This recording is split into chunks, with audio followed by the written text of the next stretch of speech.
Bodoland साबटेटआव बयखौबो बरायबाय। दिनैनि रादाबखौ फरायदों आं प्रमद खाख्लारि।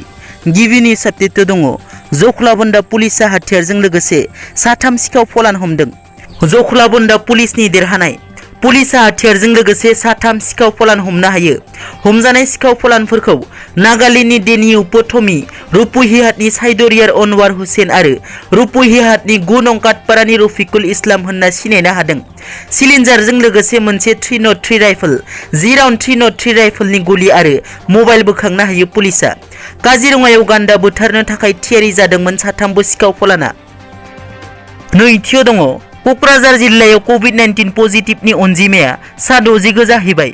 हादरजों लोगोसे रायजो नाङैनो कर'ना भाइरासनि गोहोमा फिन साग्लोबसारनायनि उनाव क'क्राझार जिल्लायावबो कर'ना भाइरासनि थासारिया बारायबोदों। क'क्राझार जिल्लायावबो कभिड-19नि पजिटिभ अनजिमाया 60 जाहैबाय होनना बुङो क'क्राझार जिल्लानि जिल्ला बेंगिरि भास्कर फुकन बिथाङा।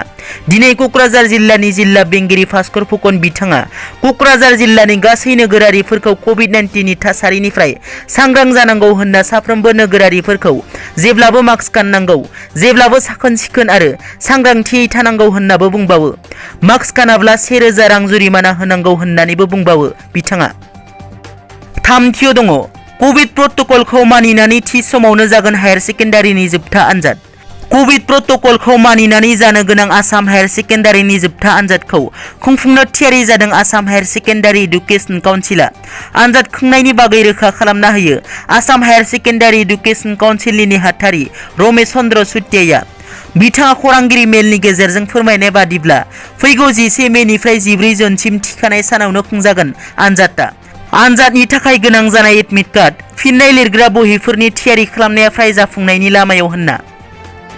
ब्रैथियाव दङ BTR खुंथाया गहपुराव दुखुनांथाव जाब्रबथायाव जिउ खोमानाय सुबुंनि नखरनो 1 लाख राङै अनसुंथाइ होदों।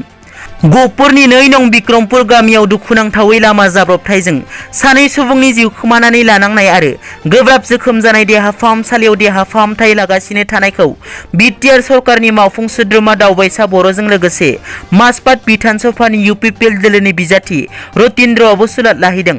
जिउ खोमानांनाय सानै सुबुंनि नखरनो 1 लाख राङै अनसुंथाइ होयो आरो गोब्राब फाहामथाय लाबाय थानायनो गेजेरावनो 2,50,000 रां अनसुंथाइ होदों। बाथियाव दङ कर'नायाव गाग्लोबजानानै GMCHआव जिउ खोमादों टुनु बर'आ। दिनै GMCHआव कभिडआव गाग्लोबजानानै जिउ खोमायो सासे सुबुङा। कर'ना मोननायनि उनाव रबिबार खालि 6 रिंगायाव फाहामसालियाव थिसननाय जादों टुनु बर' मुंनि सासे सुबुंखौ। डक्टरा उनाव नखरनि सुबुंफोरखौ मिथिहोयो टुनु बर'नि रुंसारि जानायनि खौरांखौ। रुंसारि जानाय 45 बोसोर बैसोनि टुनु बर'आ साहा गुवाहाटीनि थागिबिमोन। दिनैनि रादाबा एसेनोसै। नोंथांमोना जुदि आंनि चेनेलखौ दासिमबो साबस्क्राइब खालामाखै, अन्नानै साबस्क्राइब खालाम। गोजोन्थों।